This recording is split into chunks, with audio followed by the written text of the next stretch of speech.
I happily um, made room for Shaunak and Srivatsa.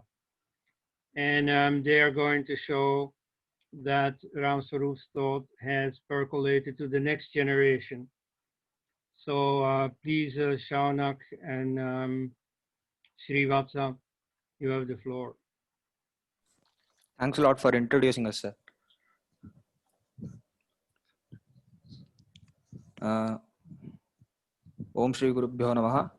Our humble pranams to all the distinguished people in this teleconference.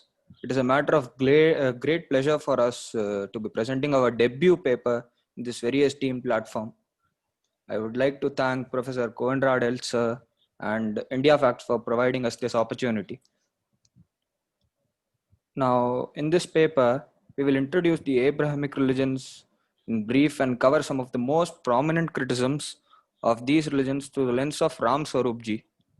The global point of view and scholarship of study has been through the mindset of Abrahamic victors, whereas here we have embarked on the critical examination from the basis of pagan or polytheistic and Hindu spiritual framework. We will end this paper by concluding remarks of ours, which we strongly feel that Ram Swarup ji has not emphasized upon his book, Hindu View of Christianity and Islam. Now, a brief introduction. The Abrahamic religions are a group of monotheistic religions that claim descent from the Judaism of the ancient Israelites. The Abrahamic religions are monotheistic, with the term deriving from the patriarch Abraham or Ibrahim. The three Abrahamic religions trace their origins to both the sons of Abraham. For Jews and Christians, it is his youngest son Isaac, and for Muslims, his eldest son Ishmael. Almost from their birth, they have been systematic demolishers of pagan religions, cultures, and nations. Through their domination, they acquired great prestige, and their viewpoint prevailed also in judging the victims. Now, we would like to say some of the criticisms of Abrahamic faiths from the mind of Ram Swarup ji. First, since the Abrahamic faiths are set into domain of exclusivity, the necessity of prophetism is strongly felt. The prophet carries the burden of the extensive revelation God makes through him in order to reveal himself to the adherents. It began to be seen as a necessity to these religions of the concept of such a messiah or an interpreter or a revealer was a product of late Judaism. Before this era, the prophets were not arbiter of exclusivity, which is characteristic to such faiths. The adherents borrowed gods and cultures from nations and entities. With the coming of a Jesus as savior, a new common minimum to necessitate such a figure was demanded necessary. Jesus was the figure who functioned as the Godhead for the Christian faith and one who could offer salvation. For Islamic faith, Muhammad was deemed as the intercessor and the truest intermediary between the devotee and the Lord. Second, these religions lack the aspect of spirituality. Abrahamic faiths are purely based on only some Vyavaharika aspects. We can call it Vyavaharika aspects of Hinduism, and they, by imposing their human characteristics on God, totally neglect the Paramarthika aspect or the liberation aspect. These religions are rigid and disregard any questions raised against these faiths. Third, hostility and intolerance towards paganism is visibly the first and defining commitment of the Abrahamic faiths. Thou shalt have no other gods, or there is no God except Allah, means to its original audience fight paganism and its false gods. Now, I'd like to hand over the mic to my friend Shaunak Mishra so that he could say some of the criticisms and conclude this paper. My humble pranams to all the august panelists here. Continuing from where my friend Srivatsa left, I now touch upon point number 4. Ram Swarup ji also talks about Abrahamic exclusivism, which limits salvation to those who believes in Muhammad's credibility and Christ's divinity and resurrection to those who betray a lack of confidence in God's omnipresence and infinite mercy. Point number 5. The prophetic religions have nothing regarding self-purification. They have always thought that they do not need one. They believe in the ready-made truths which their prophet had received from their God. Point number 6. In addition to the complicity of the Abrahamic faiths with respect to the erasure of nativity, the monotheistic God is an intolerant, non-spiritual, and a hegemonic entity who is often envious of the God or the gods of the other cultures. This is further correlated via the absence of any spiritual praxis, what the Hindus or the adherents of the Dharmic faiths refer to as sadhana or gyan, which in such faiths is justified by the lack of any inward examination, coupled with the sole mission of converting others through preaching or sanctioned holy wars. I now touch upon the final section of our paper, the concluding remarks. Although Ramswarup ji has consistently held the belief in the entire text about the likely mass conversion of the Abrahamic populations of regions such as Europe to the faith of their long gone forefathers, that is, the pagan faiths, we find this not to be the case, as in the years following the publication of the book, the adherents of the pagan beliefs have instead been on a downward spiral, along with continuous slandering of such beliefs. This has also been accompanied by a loss of nativity. Hence, those regions we feel have increasingly ascribed to Abrahamic derivatives of rationalism, socialism, soft Marxism, etc., where the monotheistic God is replaced by a monotheistic utopianism. Therefore, we feel that the author has been quite expeditious to to conclude such a possibility and not analyzed the cultural deracination brought by the Abrahamic faiths more effectively. With this, I conclude my remarks and thank you all for providing me this opportunity to speak before this august and esteemed panel. I also bow in reverence to the Divgant Atma of Sri Ram Swarup Ji, an intellectual savant and a champion of Hindu intellectualism. Thank you so much. All right. Well, that was quick. Probably you felt a bit over modest, not to take too much of our time, but of course it is a subject absolutely worth discussing.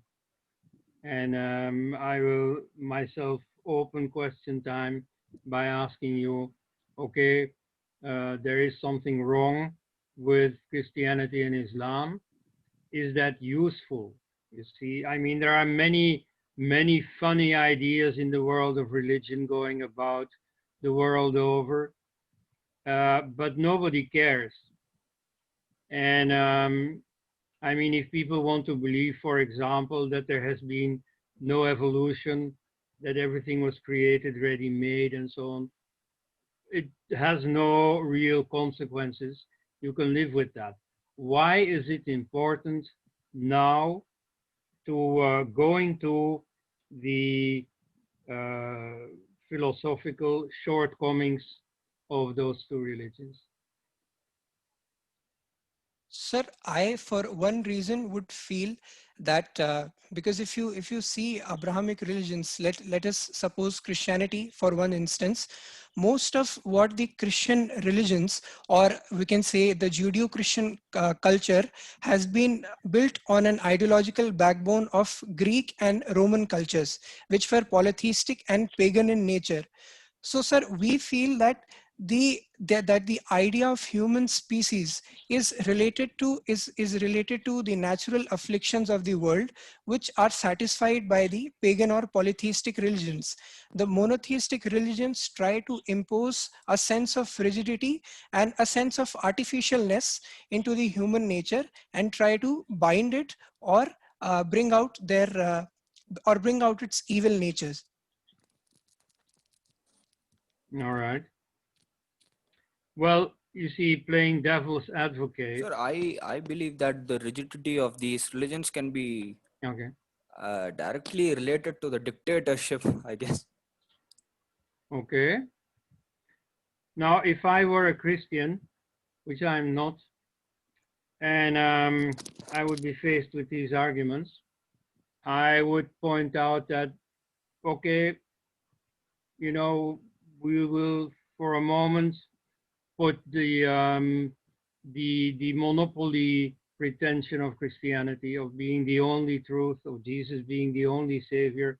Let's forget about that for a minute and point out that even if that was not there in Christianity, it certainly has some merits in terms of, uh,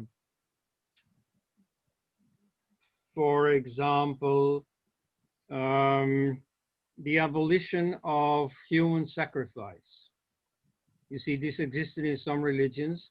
Everywhere where the missionaries arrive, they work to and usually succeed in abolishing this practice. So isn't it then a good thing that the Aztecs, for example, famous uh, bringers of human worship, of human sacrifice, isn't it good that they met Christianity and finally converted? Sir, we could then, sir, suppose, sir, if I were to speak with a Christian man or a woman, and then try to interact with them about merits and demerits of their faith, and being a Hindu myself, sir, my aim would be to redraw them back to their pagan roots or to their native roots. And since sir, I would then try to explain to them how their entire faith was a construct that was geographical in nature, and it was limited to one area, and by the series of victories and swamping of other cultures, it went through on and on. Sir, we feel that in order to attack this aspect in a respectful and a dignified way, we would first discuss the contradictions that their religions have inside them. For instance, sir, one could speak to them about the perceived notion against idolatry, and the way Christianity emphasizes on ritualism, or the fact that there are crosses and idols of Mary and other things. If that rational aspect is attacked, we could sir then try on sir the emotional aspect of trying to convince the person of going back to their roots, where they could then honor their forefathers, and then continue the worship of a god, their own god in a sense. Yes. A question has come in here in writing. Um, have you delved into the yogic aspects of the critique of Christianity and Islam, which is very particular to Ram Swarup? Many people have criticized Christianity in the West, for instance, but nobody has done that job of analyzing the particular states of mind being developed and so on. Have you looked into that? Definitely, sir. Suppose we have also talked about, sir, the aspects of sadhana and gyan missing in these monotheistic religions. Maybe, sir, my friend Srivatsa would like to add upon this and emphasize upon this. Mm-hmm. Srivatsa? Sir. Yes, sir. These legends, actually, what we spoke in our paper was these legends lack the self purification aspect. That is, we are not let to know ourself, our true self, that is our soul, by which Hinduism really emphasizes upon. That is, by knowing our Atman, we can know the Paramatman. And these legends, they don't have this thing in them, as these are very, I would say, rather disciplinary voice. These religions are a bit rigid, and so they really focus on one thing, that is monotheism, one god, that's all okay. It's even in Hinduism, it says that na tasya pratima asti. Our Upanishads say that, our Vedas say that, that is true. But Hinduism, how it is different from these religions is, these religions imagine Hinduism as a polytheistic religion, which it which it according to me is it is not. It is a henotheistic religion. It does not defy the notion that there is only one God, but he can take different forms. That's what the basis of Hinduism is, and I feel slandering of this point is bad as well. Right. Okay. More questions?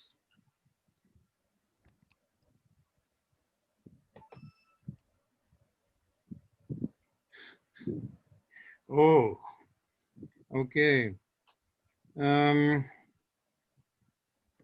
You have, I've seen before in your notes, drawn attention to Ram Swarup's lack of criticism of Judaism, which is sort of the parent religion of Christianity and Islam.